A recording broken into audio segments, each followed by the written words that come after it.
Welcome back to the Tim and Shipe Show. This episode of our podcast is brought to you by My Auto Care. I've said it once and I'll say it 100 times. This company is amazing. They're amazing because they're the kind of company that thinks outside of the box, goes above and beyond your typical wait in your nasty, disgusting waiting room, wait where you're going to end up losing a day because you're waiting to get your car repaired. My Auto Care will come to you. They'll take care of your car right there on the spot, changing your oil, fixing your tires, your brakes, whatever it is. I don't know enough about cars to tell you everything they can do. They know a lot more than I do, and they will take care of you, and they will do the job right. They can come in the snow. They will come in the rain. Whatever it is, they will be there, and they will take care of your car. In case of emergency or whatever it is, they come to you. They're serving both residential and commercial customers right now. So give them a call or check out their website at myautocare.com. Check it out, myautocare.com, and check out their 24/7 access and their 24/7 service. They come to you, that's right, 24/7. They're never closed. So check them out, myautocare.com. This episode of the podcast is also going to be brought to you by Affinity Apartment Communities. Affinity Apartment Communities is amazing. And I'm not just being some guy selling you on a podcast or selling this company on a podcast. I am coming at you from an actual customer of Affinity Apartment Communities. I've lived in their homes. I've seen how nice they are. They are amazing. They do it right. Check out their website, affinityapartmentcommunities.com. Oh, and they're also in the cabin rental industry where you can go to agaperidgecabins.com and check out the available cabins. I'm telling you, they're booked up all the way through November, and these things just opened up. So don't hesitate. Don't wait. If you want to get the prime time of year, that is going to be now. So get in there, and there may be some weekdays left in October and November. So check out Affinity Apartment Communities and Agape Ridge Cabins.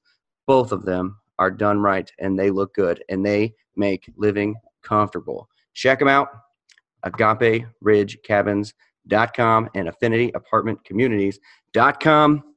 Boom! Let's get to the show. Could be up to the offensive line. No, Prince's going to throw for it. Got to get it off. They go for the ball game. Touchdown! Touchdown! Michael Jacobs!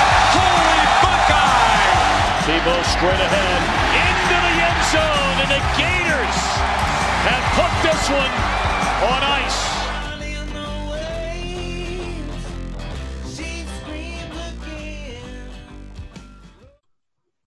Hello, and welcome to the Tim and Shipe Show. This is a college football podcast. Thank you so much for joining us. We're part of the Press Play Podcast Network, and what we're going to be doing for the next 45 minutes to an hour, maybe a little bit over, is talking about everything that we can muster up in that amount of time to talk about college football. Tim Jones is a filthy Florida Gator fan, and I am a fan of the Ohio State Buckeyes. And so we are looking forward to the next hour or so to discuss what happened last week, what we're looking forward to next week, and some big news that dropped in college football just a couple days ago. And so with that, let's get into it. Tim, tell us about your Florida Gators. What'd you learn? What'd you like? What are you looking forward to? Well, Shipe, as we talked about last week, I was at the Gator game this weekend. That's right. On Saturday, I was in the swamp in Gainesville. One, it was freaking hot.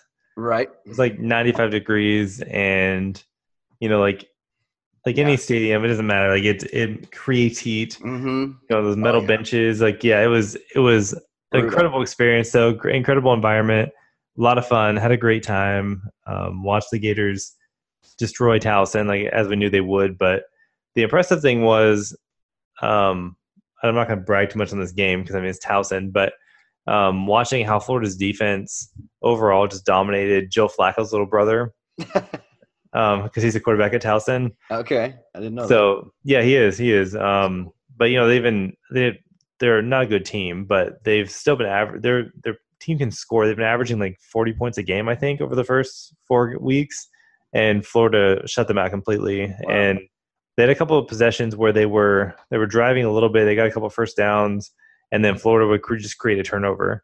And so they just showed some things there against an inferior opponent.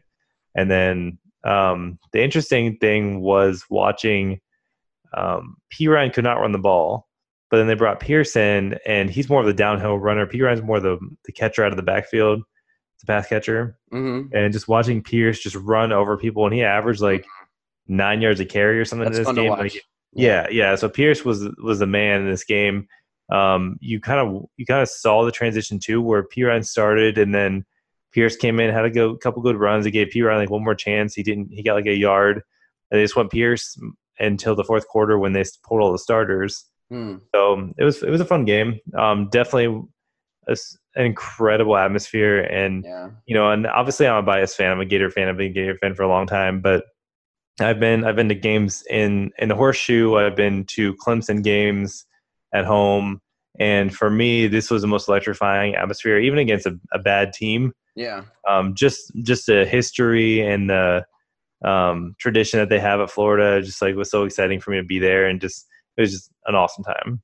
It's very exciting. And I know you posted best stadium in the country.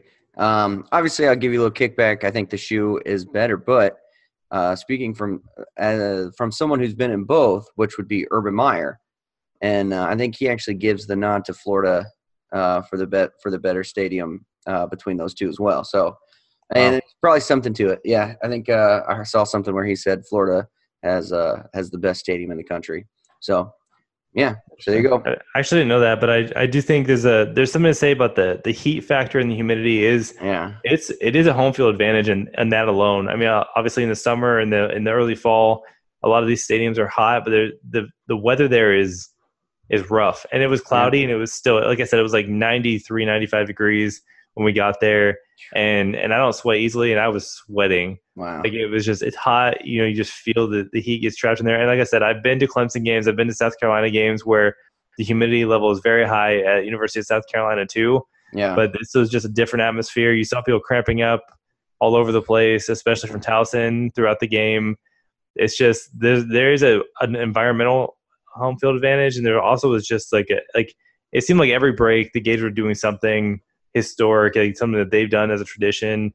Just something about the game and the environment was it was different, and I loved it. It was so much fun. Yeah. So looking at that and thinking about that's an awesome time, awesome experience for you and your wife to have, man. So you got a big game coming up this weekend, right? Yeah. No, obviously we're hosting Auburn this weekend. Game day is going to be there. I'm super ticked. I'm not actually going to be able to go. Like I was trying to figure out how to make this work where I could go to game day, and whether or not I got to actually go to the game, just be in the city, just for that experience. However, I have to do a Friday and Saturday. I have a 20-hour family trauma certification that I have to do. So I'm hopefully I might even miss the first half of the game on Saturday, unfortunately, because the game's at 3:30, and I have, like I said, it's a 12 hours on Friday, 8 hours on Saturdays. Trauma certification I have to do is required for me. So I'm going to have to talk to the owner of this company and figure out, like, we can't do these things during football season. It's just right. That's like people getting married during football season. Yeah. Just what are you thinking? Yeah. At least wait till there's like a Gator bye week or something. Like, this is not okay. Right. I have never mind. I was going to tell you about what I think the outcome of this game is going to be, but we'll cover that because I'm pretty sure this is one of our games that we're going to pick. Oh, yeah, we'll get there. Spread, so we'll get there. Yeah. So looking back at Ohio State, I'm sorry, do you have anything else that you wanted to add, Tim? Something what's going to be the key matchup here for Auburn and Florida? Well, I think the biggest thing is, well, for the Gators, it's their health. So obviously Felipe Franks is out for the year. He's not coming back. But other than him, they're saying Kadarius Toney is the only player who's been hurt who is not going to be ready. He's probably not going to come back to the Georgia game. He hurt his shoulder a couple weeks ago, so he's out. But beyond that, Henderson's back. They have 3 or 4 big players for them on both sides of the ball who are going to be back for this game. They're going to be ready. They're going to play. So outside of Toney and obviously Franks, but then we can start talking about Franks. He's out for the year. He's done. Toney will be back in a few weeks. Toney's the only player on the starting offense and defense total who is not going to be ready for this game. So health-wise, the Gators should be back. They'll have to mesh again a little bit. For Auburn, they're playing a freshman quarterback who has never been in this environment before. He's had a good season. He played really well last week against Mississippi State, but they've never been in an environment like this before. He's never seen this type of a game. He's never had to listen to this noise and try to figure out how to play like this. So right. I think the pressure's going to be on him a little bit. They know game day is going to be there. Both teams are locked in. They're focused. They're ready to go. Yep. And I think that this is the first time that Trask is going to really have the playbook open for him. I don't think there was only one pass in the entire Towson game where he passed for more than probably 25 yards. And he threw one long ball and he overthrew him because he got a little too excited, I think. So you think in a close game they're going to open it up and not play conservative? I think from the beginning, I think they're going to try to open up. Like how they did a fake punt on their first possession against Miami. Yeah, I think that's what they're going to – that's going to be the game plan for this game against Auburn. I think they're going to give Trask a lot more opportunities to do things that they haven't tried this year. Okay. And just try to get him comfortable early on and then just really shake things up and do things that Auburn's not going to be expecting. That's going to be their game plan coming in on both sides of the ball, I think, offensively and defensively. I think their secondary is finally healthy for the first time this year, and they're going to try to confuse Auburn's freshman quarterback. So, I mean, in theory, Florida has one of, if not the best defensive coordinator in the country. Yeah. And he has not lived up to that expectation this year so far. So I think this is their chance to show all across the board who this team really is, who these coaches really are, and this is going to be it. This is make or break for this Gator season at this point. I know it's still fairly early, but this is a huge game for both of these teams. It is. When it comes down to coaching, like who's ready to play. Right, because I don't think either one of these teams anybody's taken seriously. They're both kind of flying under the radar. It's like everyone kind of knows that they're undefeated. Both teams are undefeated, but nobody's giving either of these teams any credit. So this is a moment, a time where these teams can kind of step up and show like, hey, we're serious. This is a top 10 matchup. Yeah. Yeah, I think that's what this is. It's like the first chance for both these teams. And both of them understand like this is a huge game for them because it's not getting easier. They both had to play LSU. Florida still has to play Georgia. Auburn still has to play Alabama. So they both know it's not getting easier from here. If they don't win, whichever team does not win this game is a huge, huge missed opportunity and a chance for them to get into the conference championship is devastated by this loss. Right. Yeah, so it's a game of the week for sure, and I'm excited to watch it. I think 3:30 kickoff time. 3:30 on CBS. I'm pumped. Okay, so I'm going to go ahead, segue into the Buckeye game. Things I liked, things good, bad, ugly. There's no bad or ugly. Let's be real. It was all really, really good. Ohio State. Here's Tim. When we went into this Ohio State game, we were both saying like, okay, this is Ohio State's opportunity to make a statement. This, they're playing against a quality quarterback. They're playing against the best defense they've seen all year. I mean, that's not saying a whole lot because it didn't seem like Nebraska had a lot going for them on defense. Right. But we both said that this quarterback is legit. And even last year, he put up a lot of numbers on Ohio State's defense. And so did Ohio State's defense get that much better, or did Nebraska's offense get that much worse? Well, I don't think I said he's legit. I think I said that this is the best. This might be the best they'll play. Yeah. So I'm not saying like he's not good. I don't think he's like a top 10, 15 quarterback in the country this year, but I think he's one of the better ones Ohio State will have to play. But I think Ohio State's defense definitely has improved over last year. There's no question. Yeah. There's no question at all. Yeah. I don't think that's not a question in general this year is not going to be is Ohio State's defense good. I don't think Nebraska's defense is good this year. Okay. So obviously they dominated Nebraska in this game, which even more so than I expected, especially offensively. I thought Nebraska at least would put up some sort of effort against them, but they played terrible. Yeah. I mean, it was at home. It was game day, game of the week. Nebraska had a lot going for them. And Ohio State just came in and embarrassed them. And I think, like I've said, this Ohio State defense and this Ohio State team in general is looking so much better than I even thought they would. Their defense isn't getting gashed. They're just playing lights out. And the way they're playing right now, I don't think any team is going to put up more than 24 points on this team all season if they continue playing the way they are. Yeah, I mean that's reasonable. I think Offensively, I'm curious to see what Ohio State does against Michigan State. Mm-hmm. Because I think their defense is going to shut Michigan State down pretty effectively. Yeah. So, this may end up being another one of those 14-7 type games that Michigan State has kind of had this year. So it could be. That's why Michigan State to have a chance in this coming week. Yeah, I think. I'm jumping ahead. No, I think it'll be closer to like a 42 to 3 kind of game. I think Michigan State, their offense is ugly, and so I think if they get lucky on like a turnover or something like that, they might get 3 or maybe a touchdown. But I think it's going to be another blowout. I'm just that confident in Ohio State. They're hungry. They are hungry this year. They're a fun team to watch. And Chase Young, I mean, he disrupts everything. He just Ohio State starters have not played 4 quarters all season. When we're 5 games in, people say that the season is new. I mean, we're 5 games in. I mean, I know that they haven't played anybody, but 5 games in last year, you couldn't say the same thing about this defense. It was always, the defense is bad, but have you seen Dwayne Haskins? That was a story last year. This year, it's across the board.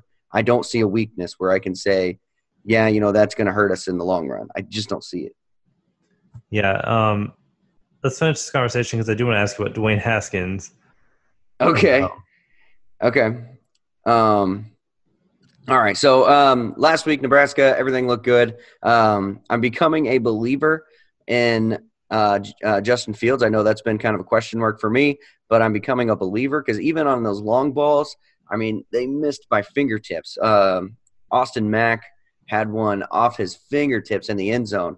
And so he's just a little bit strong on those deep balls, but that's something that hopefully he doesn't overcorrect and end up throwing picks. But it just a little bit more touch on a lot of these balls, and their touchdowns easy. So I'm not 100% sold. I'm waiting for that defense with tight coverage that's going to throw wrinkles in there to really see how he can adjust and adapt. Make sure he's making more than 2 or 3 reads before tucking and going. So I'm not 100% sold on Justin Fields, but I'm becoming a believer. And last week was a big part of why. So looking forward to the Michigan State game. Michigan State always gives Ohio State fits. So I think they're going to come out playing tough in the beginning, but I think Ohio State just is going to be too much for them. I saw Mark D'Antoni came out today and said any road to the Big Ten championship goes through Columbus. And so their guys are going to be fired up. And obviously this would be a statement win for them. So it's going to be tough. They're going to play tough. No doubt about it. Yeah, and I see that. But what else is he going to say? I understand. That's the thing is they're not going to have any bulletin board material coming up against them. Right. So when Ohio State played, who was it? I can't remember who it was, but there was a coach that said, what's it like playing Ohio State? And he said, it's like you go out to recess and they get the first 85 picks. It's like, that's funny. So, but yeah, I don't know. There's just a lot of fun stuff going on and for the Buckeyes, and we are an overly confident group of fans right now. That's for sure.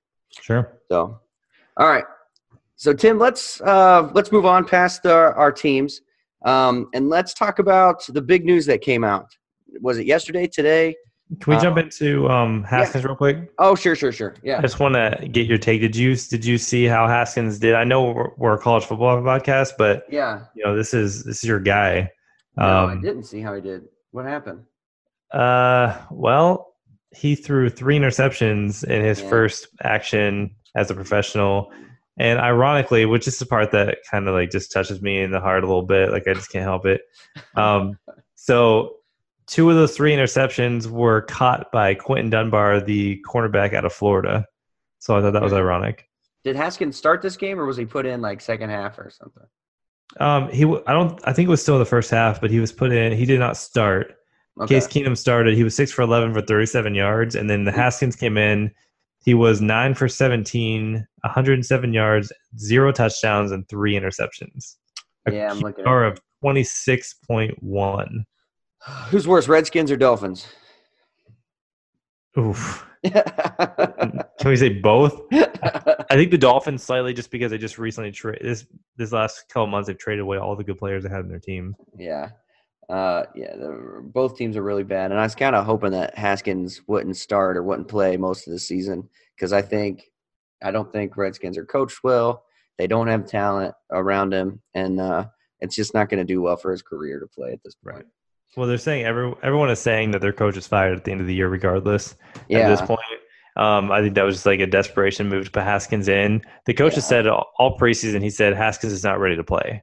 We don't want to play him until we have to. Right. I think this was a play him or you're fired situation. Mm. So they were hoping that he would come in and save the team and the coach's job, but that definitely did not happen. He did not look comfortable, did not play well, and he needs to sit in the rest of the season and just get more comfortable. He's only played 12 games total in college. Yeah. He needs time. Yeah, he absolutely does. So, yeah, I don't know. It's just a bad situation for him in general. And I even asked, we have a friend, Michael Blevins, shout out Michael Blevins, who is a Redskins fan. And when the Redskins drafted Dwayne, I was like, are they going to ruin him? You know, because they RG3, all these quarterbacks come through the Redskins and just get ruined. So he assured me they wouldn't. And here we are, 3 interceptions later, and he's not on the right track. Yeah, I think the owner is not a good thing for anybody. Yeah. So it seems like everyone's jumping ship at this point, and unfortunately Haskins doesn't have that luxury, so he's kind of stuck there. Mm-hmm. So we'll see what happens the rest of the year. Yeah. All right, so let's talk about the big news. I'm excited to talk about this because I think I have a different take than some people. But the big news came out of California this week. They have passed a bill that will come into law in 2023 that will allow college athletes to profit on their name and their likeness. And so what this means, the way I understand it, Tim, you can correct me if I'm wrong, but the way I understand it is that now these players, it's not the universities that are just going to cut them checks for playing. It means that if there's a local car company that wants them to be on a commercial, they can now get paid for that. If they want to sell their name to NCAA football, EA Sports, and put their name in NCAA football and EA Sports, they can do that now. It's just profiting off their likeness and their name, not getting paid to play football. They're still scholarship driven and everything like that. And the NCAA said, well, you know what, if you're going to do this, we're just going to cut out all California teams from the NCAA. Tim, am I on the right track with this? Yeah, it's a basic thing. A lot of the defense of this bill has been people not really understanding what it is and saying, well, these schools can't afford to do this, blah, blah, blah. But you're exactly right. It has to do with professional companies and people taking these opportunities to make money off of these people's names, and these players making this money off of their names as well. Right. So they're not going to get rich off of this. You know, they may get a couple $1,000s to be in a commercial or something like that, but this is not something that they're going to be able to make a living beyond what they're. The bagmen are already out there. You know, these players are getting paid, but this is just an opportunity for, I think, them to do it legitimately. Yeah. I think that's kind of what we're looking at this point is legitimate opportunities, no hidden anything. Just we can make money now. Right. And so I don't think. NCAA is not going to cut out Cal. They're not going to cut out USC. They're not going to cut out UCLA.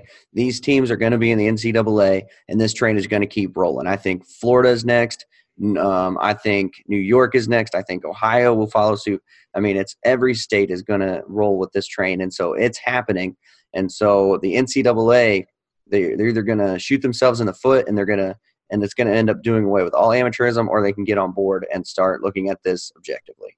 Yeah, I think the advantage the NCAA has right now is they have time. Right. Because we have a few years before this begins. Right. So this is the NCAA's chance to say, okay, you know what? We're not going to win this one. Right.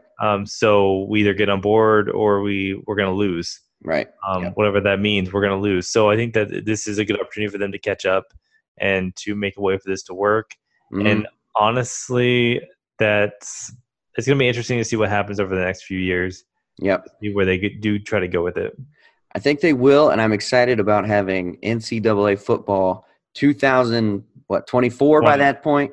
I heard a rumor 2020 is coming back. From EA Sports. I think it's like a whole different company doing something different. No, that can't happen. That's what I said. I don't think it's an EA Sports NCAA football. I think it's a completely other thing. I don't know if it's going to be as bad as like NFL Blitz, where it's like the Sharks and the or whatever. Right. But I think it's not going to be EA Sports NCAA football, from what I understand. So, all right, here we are looking at defensive ends for the Gator Buck team. We still don't have word on our defensive tackles, but as of right now, in my world, we have 2 Ohio State defensive tackles. In Tim's world, we have 2 Florida defensive tackles. So Clearly. yeah, this week we are looking at defensive ends, and I have a couple doozies. Tim, do you want to start? No, go ahead. I feel like you're ready for this one. Just real quick, quick plug.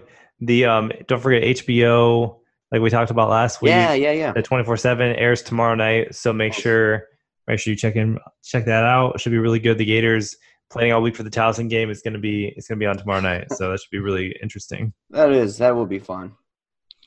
Okay, so we're going number 2 then number 1, correct? Sure. Okay, my number 2 defensive end for Ohio State is Mike Vrabel. Let me read Mike Vrabel's bio here. Well, snippets of it. He was defensive end from 1993 to 96, 12 sacks as a sophomore, 13 as a junior, 48 tackles, and 9 sacks as a senior. In 96, as a senior, he was a consensus first-team All-America. He finished his career at Ohio State being named Big Ten Defensive Lineman of the Year in 95 and 96, becoming only the second player to ever win the award twice since Wendell Bryant of Wisconsin. 36 sacks and 66 tackles for loss. He was named to Ohio State's football all-century team in 2000. In 2012, he was inducted into the Ohio State Athletics Hall of Fame, drafted in a 3rd round, 91st pick. 3rd round? 3rd round, 91st pick, Pittsburgh Steelers. Okay. All right, that is Mike Vrabel now. He's actually coaching in the NFL. He coached for Ohio State. Just an awesome guy, awesome player, and an awesome alum to have at Ohio State. Mike Vrabel. Not bad. Yeah, not bad. One of the all-time greats. That's really interesting. I thought he was did he play linebacker in the NFL? Is that He why? played linebacker in the NFL. He started 3 years in college as a defensive end. Yeah. Okay, cool. My number 2 is the infamous Jack Youngblood, who played defensive end from 1966 to 1970. Great name, by the way, Youngblood. I think I have to. Jack Youngblood. Love it. Okay. He was a 1st-round pick, 20th overall by the Rams out of college. Okay. He is all SEC, all American, top 5 Gator all time. The bottom line is this guy is both a college football and NFL Hall of Famer. Okay. So well-known player. Like the accolades just go on and on and on for this guy. Like he just, he not only was like a big deal, like he just had a really, really great career collegiately. Like I said, like of all the players who ever played at Florida, he's in the Ring of Honor. He's one of only a handful of players who are in the Ring of Honor. Hall of Famer for college football and NFL. Yeah, I don't even think I need to go on. Like it just. Do you have sacks? Do you have statistics? Yeah. What's his sack? What are his sack numbers? I lost them. Hang on. You're okay. 1 second. For some reason. Oh, I don't have it. I had it pulled up, and then my computer restarted. Okay, so do we count that as 0? I don't think so. All right, so he had total of 29 sacks. Okay. In his career from 60, what did I say, 66 to 70. So what were you asking about sacks or statistics? Oh, tackles. Total tackles, sacks, just the basics. Also, he was also all-conference in 70. I mentioned that, but he was also the SC Lineman of the Year, the Allen Trophy, so on and so forth. Okay. Well, Mike Vrabel had 44 sacks, if we're counting. 44? Yeah. All right, so I think what we're seeing is two very, very good players. Yeah.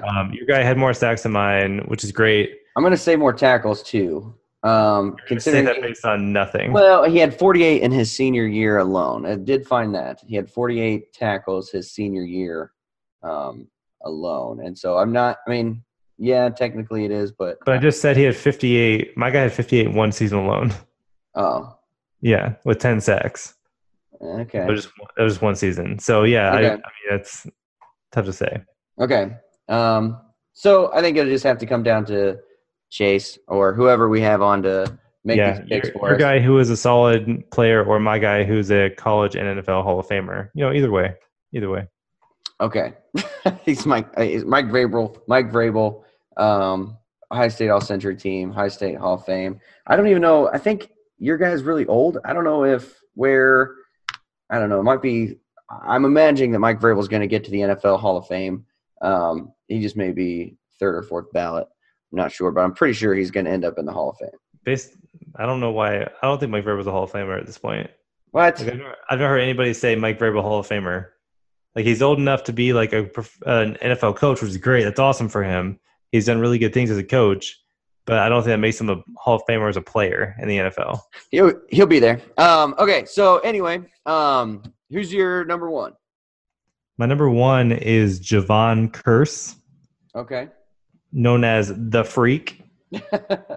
He played college for Florida from 1995 to 1998. Mm-hmm. He was a first-round draft pick, 16th overall by the Titans. Okay.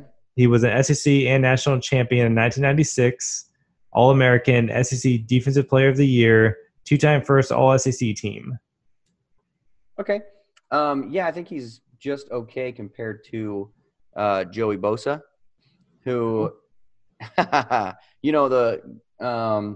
he went first round, third overall pick. I know his draft selection. That's all I know him for is that he was drafted. That's all he did, right?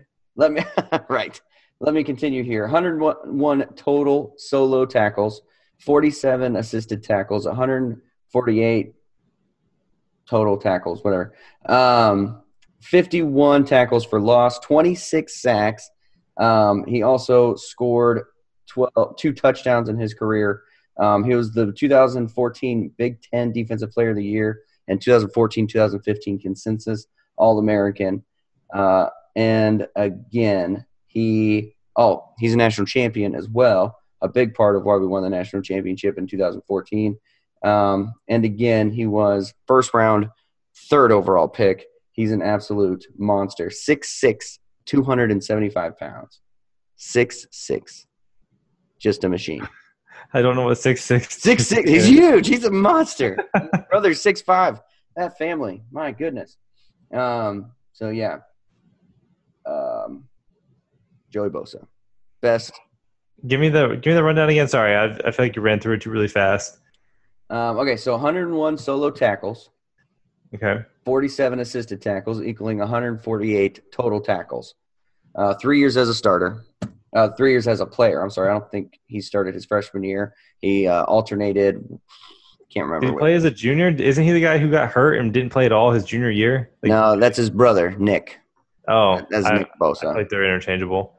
They're very similar. And then, so no, he played all 3 years. He had 26 sacks, 13 his sophomore. 13 and a half his sophomore year, and then 5 his junior year. But he was getting double teamed like crazy his junior year. I mean, that dude, like, he was drawing. I remember. I can tell you, his stats were down his junior year because he was. His tackles were only down by 4, but his sacks dropped off because he was getting double teamed like crazy. And 1 interception, 28 yards, 2 total touchdowns in his college career. First round, third overall pick. Okay. Not bad. 2-time All-American and 2014 Big Ten Defensive Player of the Year. And national champion in 2014. I mean, honestly, I feel like our 2 guys are extremely comparable. Mm-hmm. As far as same thing, 2-time All-Conference, national champion. No, mine's All-American. Right, I said the same. Well, both. All-Conference. Well, both. Right? Was your not all conference as well? Oh yeah, he was. He was all Okay. Big Ten. Okay. All American. Yeah, Yeah. they're very comparable. So The difference is draft selection, your guy was drafted a little bit higher. My guy actually did something in the NFL. but that doesn't matter. Yeah. Depends on What do you mean? Chase. It doesn't matter. NFL doesn't matter. This is college. You're Joey right. Bosa was the better college player. I don't know. I think they're comparable. They are comparable, but Joey Bosa was better. I don't think he's better. I think they're very, very similar. They are very similar. And it'll come down to Chase or whoever we have select. Again, we don't want to muddy up the waters with this too much because Tim and I are both very, very passionate about our teams, and so this could go on for a really, really long time. And so next week, when we hear about the entire defensive line being Ohio State players, that'll be fun for me.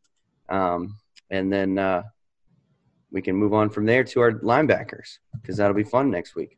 Because Did I mention that Kurst also had like 100 tackles in less than 2 seasons? I'm just saying, just 97, 98 alone, he had 100 tackles.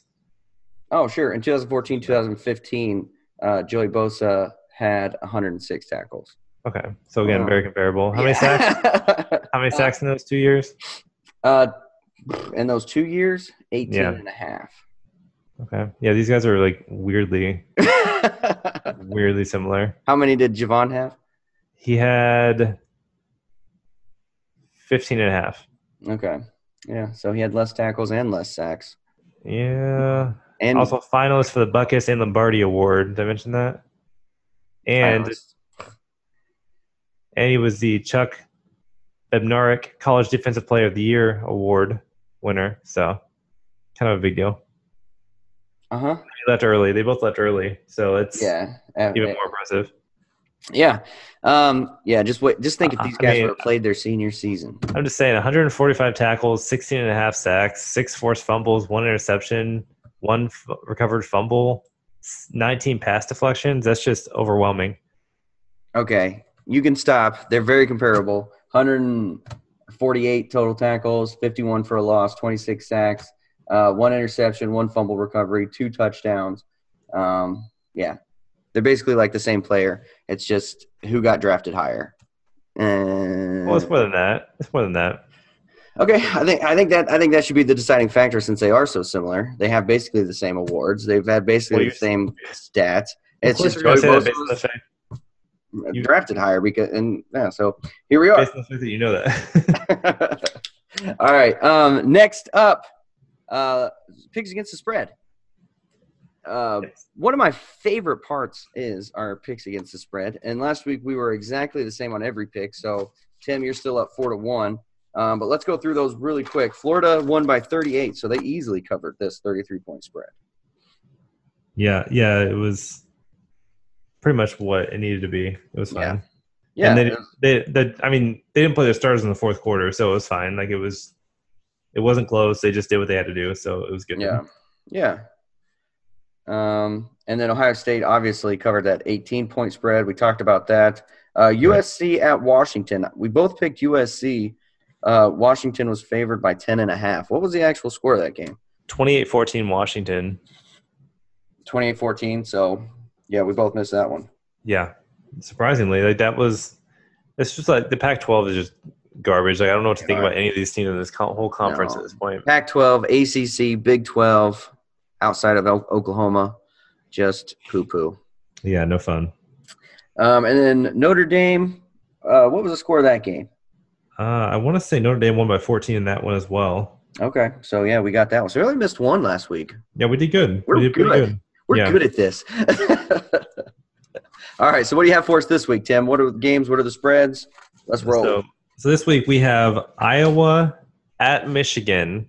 Mm-hmm. Michigan is favored by 3.5. Which one of these teams is legit? Which one of these teams is – because Iowa's undefeated. Michigan obviously lost to Wisconsin. But Michigan is the more blue-chip team. And so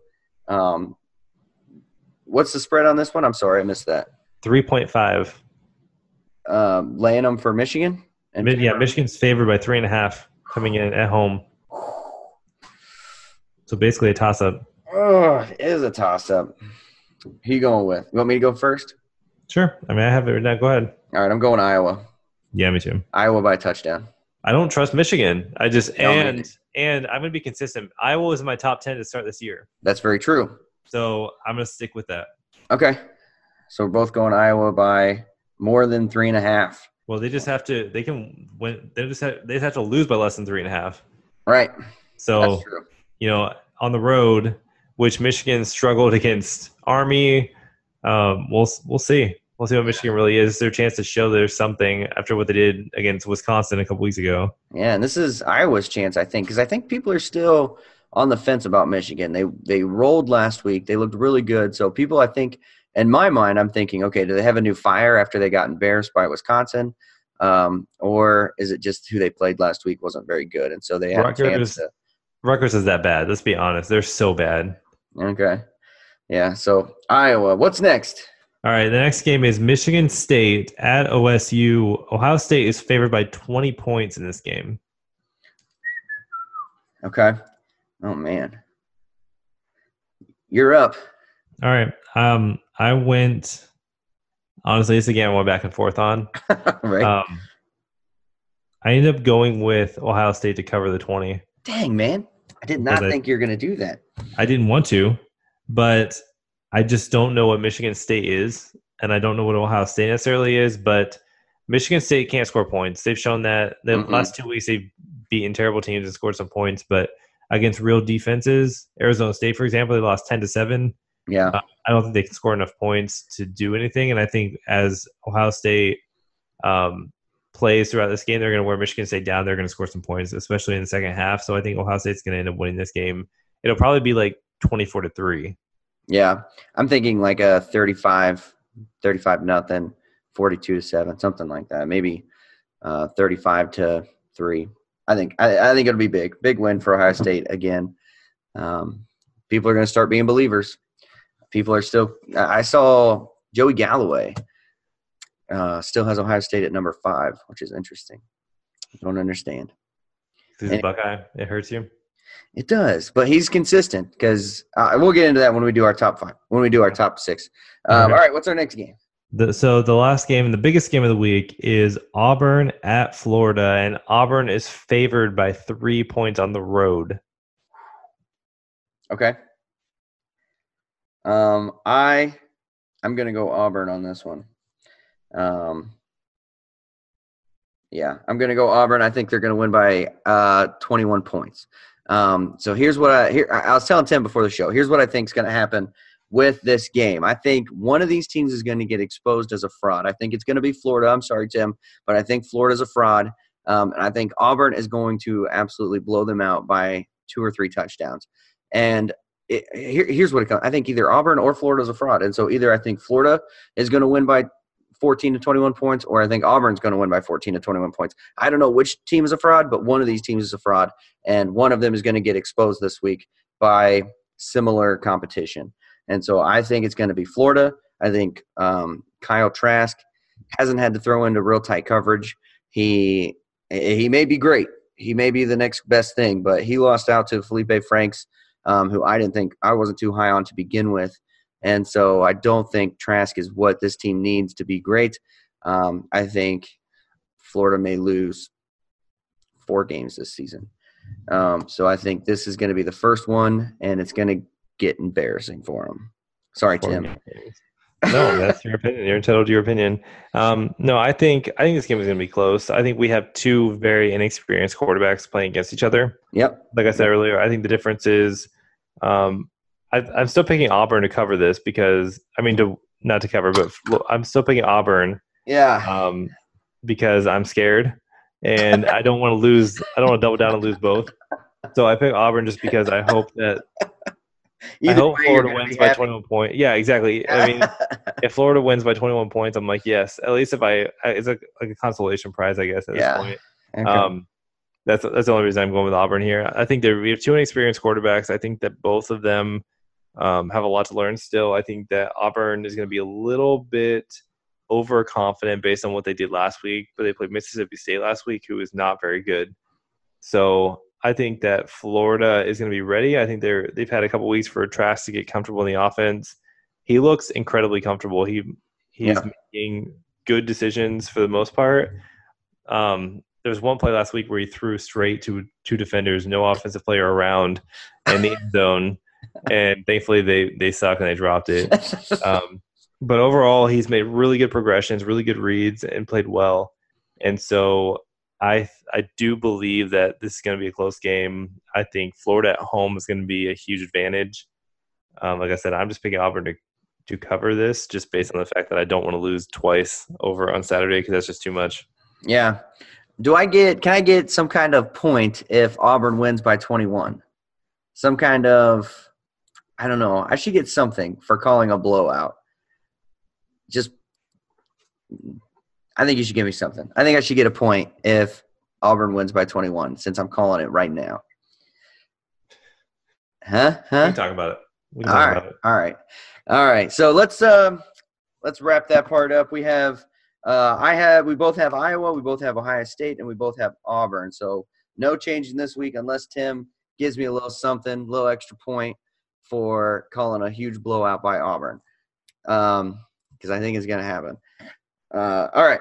So let's move into our top 6. If you follow us on Facebook, you'll notice I post my top 6. This isn't Tim's. I know it's on our Tim and Shipe Show page that I post these, but typically Tim doesn't post his top 6, and I do every Sunday. And so check it out. Give us a like, follow, comment on at Tim and Shipe Show on Facebook and Twitter. At Tim and Shipe, Facebook, Twitter. Give her a like, follow, comment on those pages. And so what we have here is our top 6. And like I said, I've posted it on our Facebook page. And so number 6, Tim, who do you have? Do you want to do yours? Sure, I can. Since mine's out there in the world already? Yeah, I can do that. I dropped Wisconsin on my top 6 based on their performance against Northwestern last week. Okay. So Oklahoma basically dropped all the way to 6 for me because I just don't feel like – Why no love for Oklahoma? I don't know. I struggle with them. Actually, no, sorry. They're number 5 for me. I'm still putting LSU/Auburn together at number 6, but I dropped them down to 6. Okay.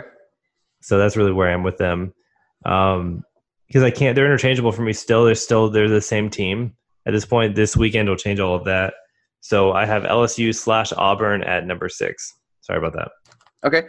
I have Wisconsin at number 6. I think that, again, we don't know what this Michigan team is. The signature win for Wisconsin is that blowout win against Michigan.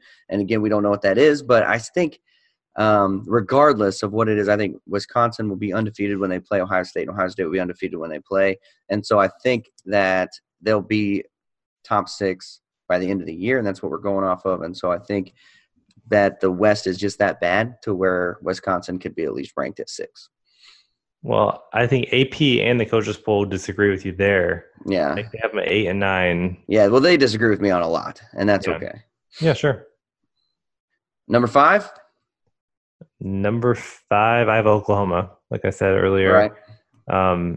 Just based on – I don't know that they have a terrible conference. I don't necessarily think I just think Ohio State has earned jumping into the top 4, basically. Yay.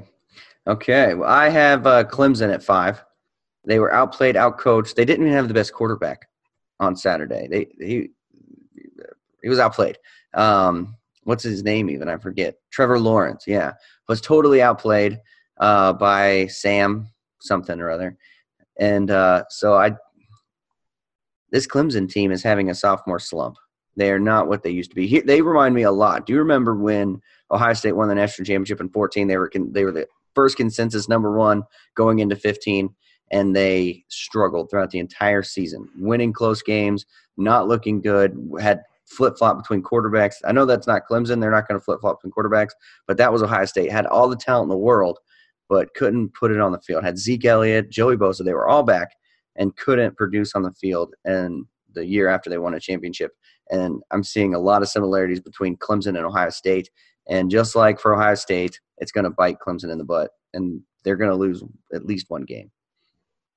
I think you're overreacting at this point. That's fair. But that's fine. To go from number 1 to number 5, that's a leap. It is a leap, but they beat a 2-2 team because they went for 2. and that was a bad choice. I mean, I know it's hindsight that to question that going for 2, but it wasn't like Clemson had any momentum. North Carolina had all the momentum, and so if you take that in overtime, you just don't know what's going to happen. And they were battling. They were sticking with Clemson the entire game. And so I would have liked to see the overtime. I wish Mac Brown would have done that, and I think he would have won. That's just me. So we have, for me, Clemson is not a good team. I mean, they're a good team, but they're not a playoff team this year.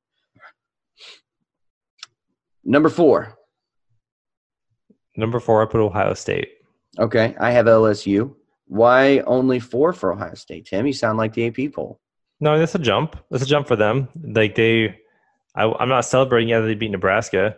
I mean, Nebraska's the best opponent they've played yet, but I'm just saying they've earned their spot into the playoff. Now if they want to jump up, they've got to beat the Michigan States and the Wisconsins, and the Penn States. They have to beat those teams. If they beat those teams, they'll continue to move up. But until then, I think they've done enough to get into where they are, but I'm not convinced yet beyond that. So you're basing your picks basically on preseason polls and how they did last year, how the teams did last year? Just their recent history and, what last year? Recent history.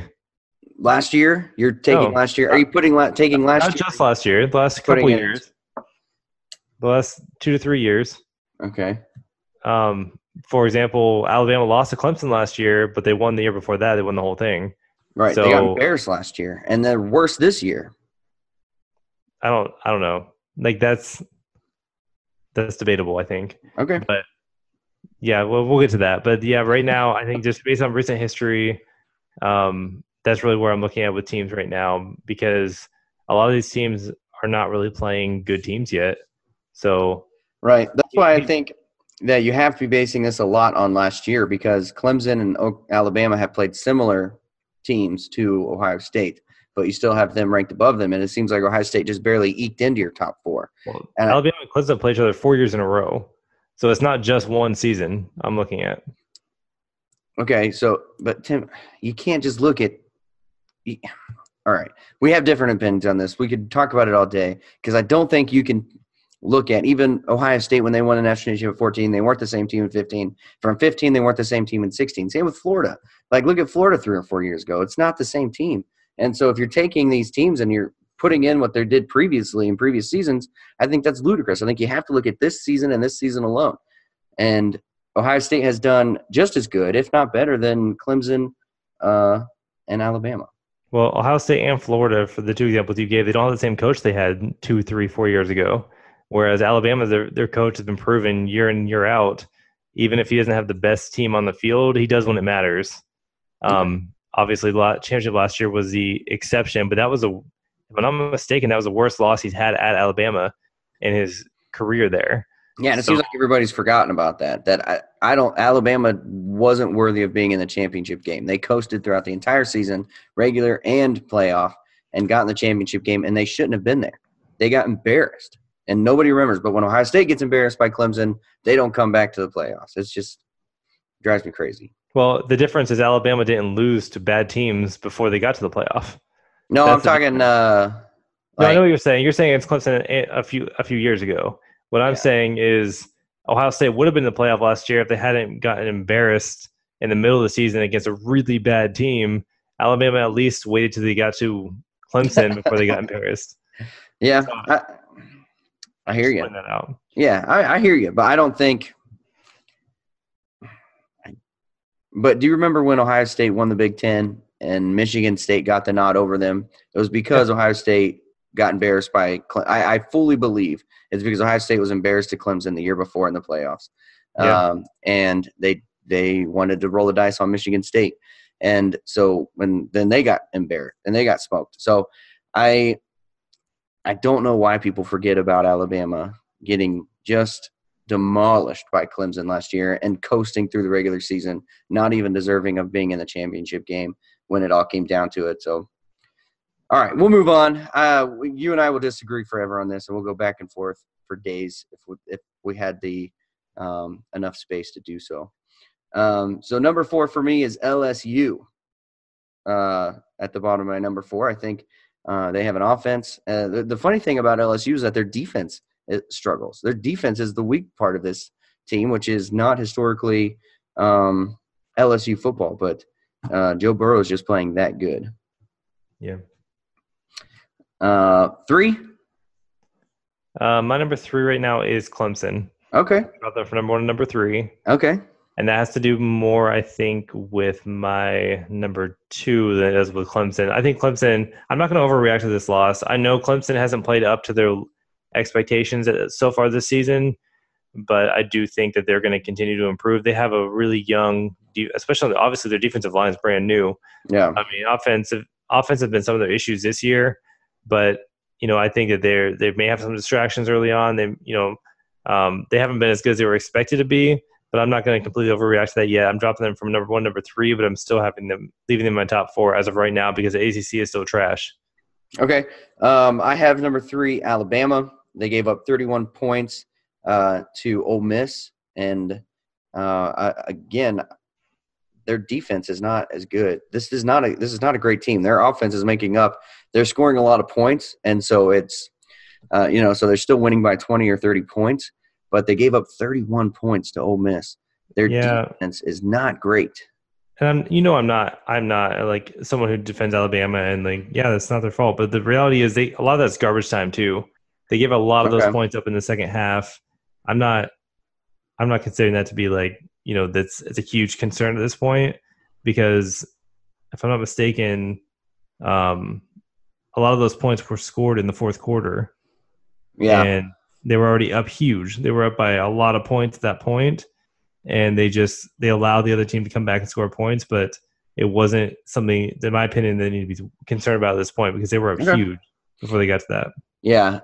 Something I really like I like Ryan Day a lot as a coach. I just want to, when you said that it was garbage time, just made me think about this. In the fourth quarter in the Cincinnati game, I didn't realize this until somebody wrote an article about it, but fourth quarter in the Cincinnati game, it looks like Cincinnati's going to score another touchdown after Ohio State's up 42-0. And Ryan Day throws in the entire first team defense again to make sure to keep them from scoring. But that's the difference. It's it was 38-10 at halftime with Alabama. So they allowed some points in the second half, but I don't think that's something to be overly concerned about. I don't think Alabama's not going to react like that. They're not going to put in their whole first team again, not to let them score. Yeah. I think that's the difference right now in reputation is Alabama's we know who we are. We know what the media thinks we are, so we don't have to worry about that. Yeah. Okay. And then number 2? My number 2 is Georgia. Georgia? Based on the Notre Dame win. They still have a couple of big games this year, but that's I think they've earned that spot right now. My number 2 is Oklahoma. And because their defense has been impressive, and I just think that Jalen Hurts, if you had to pick a Heisman Trophy winner tomorrow, you picking Jalen Hurts? Possibly, yeah. Yeah, I think I would too. And I hate the idea that it'd be 3 Oklahoma quarterbacks in a row, but Jalen Hurts he's a great story. He's playing on another level as he has in the past, and I like Oklahoma a lot. And that's why I have completely shaken up my top 4, and I have Oklahoma at number 2. Okay. And number 1 for me is The Ohio State University. I think they've earned it. I think I've noticed a trend.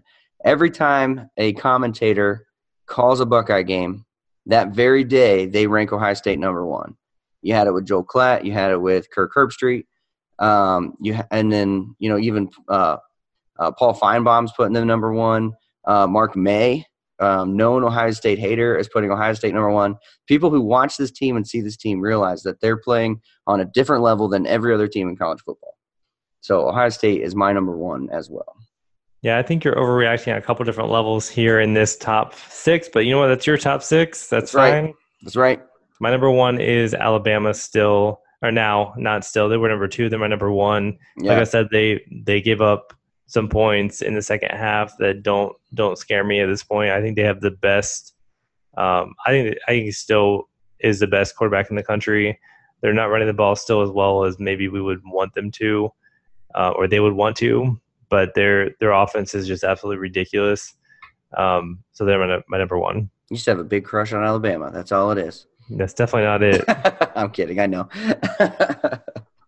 All right. Final thoughts, Tim. I just want you to know that when Florida beats Auburn this weekend, that they're going to be in my top 6, if not my top 4. So be ready for that. All right. Do I get an extra point? Do I go to 4-2 if Auburn wins by 21 points or more? As long as I get a point, as long as they lose by 20 or less. Here's what if Florida wins by 21 points or more, you'll get a point. If Auburn wins by 21 points or more, I'll get a point. That's not the same thing. I know it's not the same thing. I'm so confident in this. I'm saying Nope. Okay, Nope, well, you're not that confident then.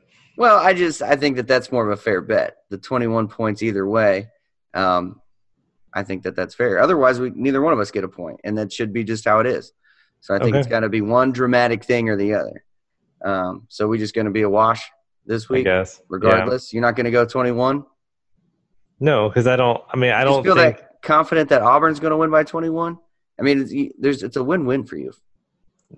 It's a win-win regardless for me. I guess. Okay. All right. So Tim's no fun. We have Auburn, OSU, Iowa need to win. And Tim doesn't understand college football given his top 6. I'm just messing with you, Tim. Love you. Love you guys. Love our sponsors and everyone out there. Thank you all so much. This is the Tim and Shipe Show. He's Tim Jones. I'm Aaron Shipe. Thank you so much for being a part of it. We'll catch you next time. Go Gators.